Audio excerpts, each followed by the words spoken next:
Like we all, hey, everybody know ain't no party like a Diddy party, so. Yeah, that's what's up.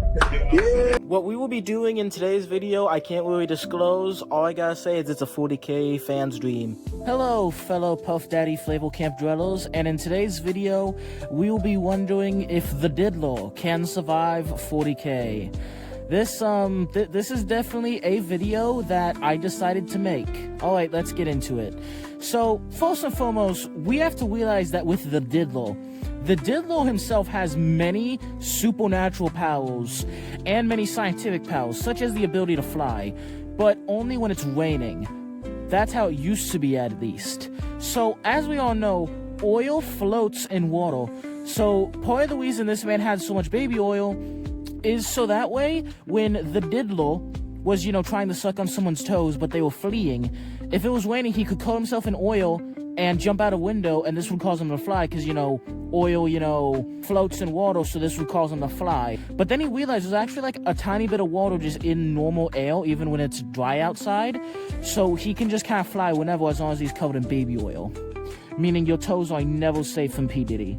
Now, Mr. P. Diddy gets isekai'd in the 40K and immediately starts a massive Slaneshi cult. Now, this Slaneshi cult takes over the planet in like 5 days and is able to spread baby oil and toe licking and all sorts of degeneracy all throughout the planet. Now, this is actually a homeworld to a Ultramarine successor chapter, and they're quickly overwhelmed by P. Diddy, and the chapter master of these Ultramarines actually fights P. Diddy in melee combat, but gets blinded when P. Diddy spits baby oil directly into his eyes, and is then violently diddled by the Diddler and turned into a Slaneshi corrupted Space Marine, before then corrupting the remainder of the chapter. Now, P. Diddy, after, sucking the toes and diddling all the Space Marines, sets out into the galaxy and just begins to pretty much take out planets everywhere, spreading the glory of Slanesh all over the place, until a massive Imperial fleet led by Lionel Johnson is sent to stop him.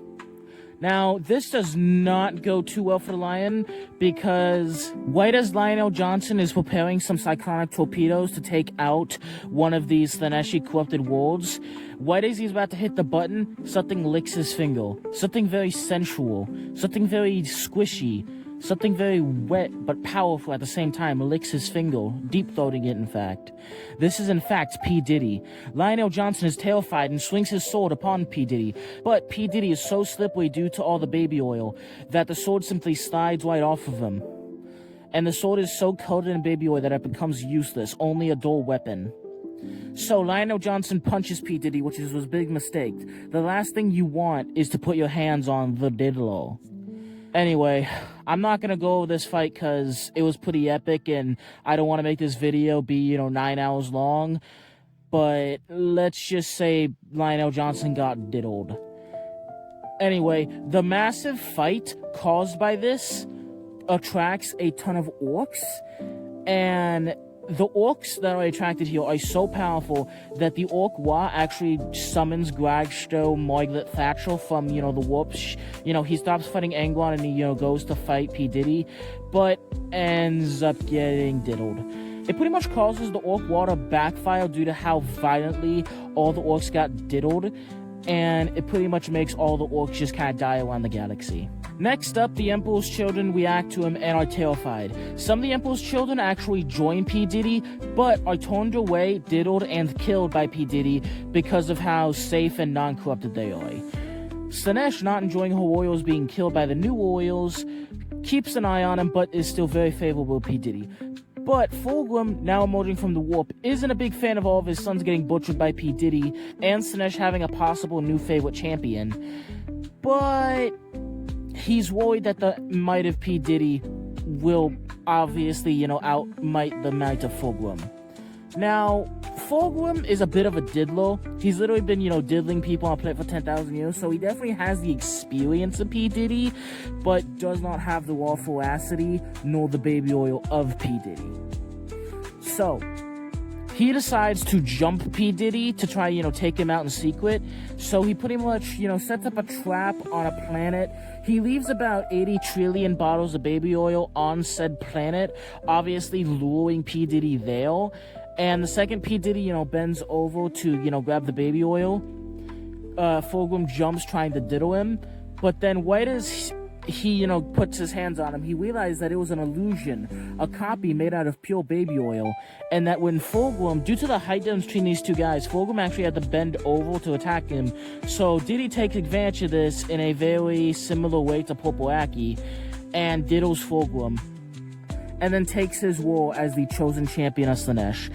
And unlike Fulgrim, he doesn't just sit on his butt the whole time. He goes and, he fights Gilliman, he bodies Gilliman, that's not even a fight. And pretty much he spreads out Slaneshi corruption all over the place. But Slanesh is so amused, so happy, that all the other gods kind of want to shit on her. So all of the Chaos Gods send all the greatest champions to fight P. Diddy, and they all end up getting diddled. Now, what happens after this is Slanesh is so happy that all of her brothers have been, weakened, that she's actually able to consume all of her brother gods and becomes the most powerful Chaos God by far. And she's so amused and so happy that with P. Diddy that she pours so much power into P. Diddy that P. Diddy is now rivaling, if not surpassing, the power of Slanesh. Slanesh realizes this too late, though, and right as she begins to take away the power, right behind her is in fact P. Diddy. Now, Slanesh is still a Chaos God, and P. Diddy is still just a man. So the two begin to battle, but as the two battle, two things happen. Diddy opens his domain expansion, Infinite Baby Oil, drowning the Chaos God in Infinite Baby Oil. And right as she's about to crawl her way to the surface to grab a breath of air, P. Diddy summons his stand, LeBron James, and uses his ultimate move, Ain't No Party Like Diddy Party, where LeBron James drowns her in the baby oil. Before then, Diddy diddles the god and takes all of the power. Now, Diddy is simply turning the entire 40K galaxy into a Diddy party. A freak-off, if you will. Spreading Puff Daddy flavor camp all throughout every dimension, including every multiverse. So the God Emperor Mankind does everything in his power to suppress Diddy's evil, chaotic powers, but simply can't. The God Emperor Mankind psychically communes with all of his custodians, using them as puppets to build an even more powerful golden throne. This new powerful golden throne not only revives the God Emperor Mankind, but on top of that, buffs his psychic powers to 100 times than what they've ever been before. And using this power, he's actually able to push back the power of P. Diddy. P. Diddy doesn't like that, though, and begins to diddle all of the custodians and all of the Emperor Mankind's most loyal servants, before then diddling the Emperor Mankind as well. Halfway through the Emperor Mankind screaming for help as he's getting diddled, a more powerful opponent appeals right behind Diddy. The golden and beautiful energy being placed upon Diddy begins to burn away all of Diddy's evil corruption. As the only creature in the known multiverse that can defeat Diddy, 50 Cent attacks Diddy, burning away his chaotic energy and eating away at his evil powers. Diddy begins to fight back, but is unable to keep up or match 50 Cent in any way, overwhelms Diddy and beats him into submission, taking away all of the chaotic power and burning it to ash, freeing the 40K galaxy of all of its evil powers. As it is revealed that Diddy being Isekai in the 40K was no accident. It was actually the God Emperor of Mankind. The God Emperor of Mankind's entire plan, everything, from humanity's birth, from every single step in mankind's history. The God Emperor Mankind's entire plan was to be stuck on the Golden Throne for 10,000 years, saving up enough psychic energy to Isekai P. Diddy into our galaxy, and saving up enough warp power to light a beacon, summoning 50 Cent to our galaxy. The plan was simple: have P. Diddy consume all of the power of all 4 Chaos Gods, and then have 50 Cent kill him. And 50 Cent wipes out all of the Puff Daddy flavor camps that he set up throughout the galaxy, wiping out all Chaos cultists. 99% of humanity may have been wiped out, but the galaxy is now free of all the Chaos Gods. Thank you, 50 Cent. Anyway, if you like this video, please make sure to subscribe, or else I'll send P. Diddy to lick your toes.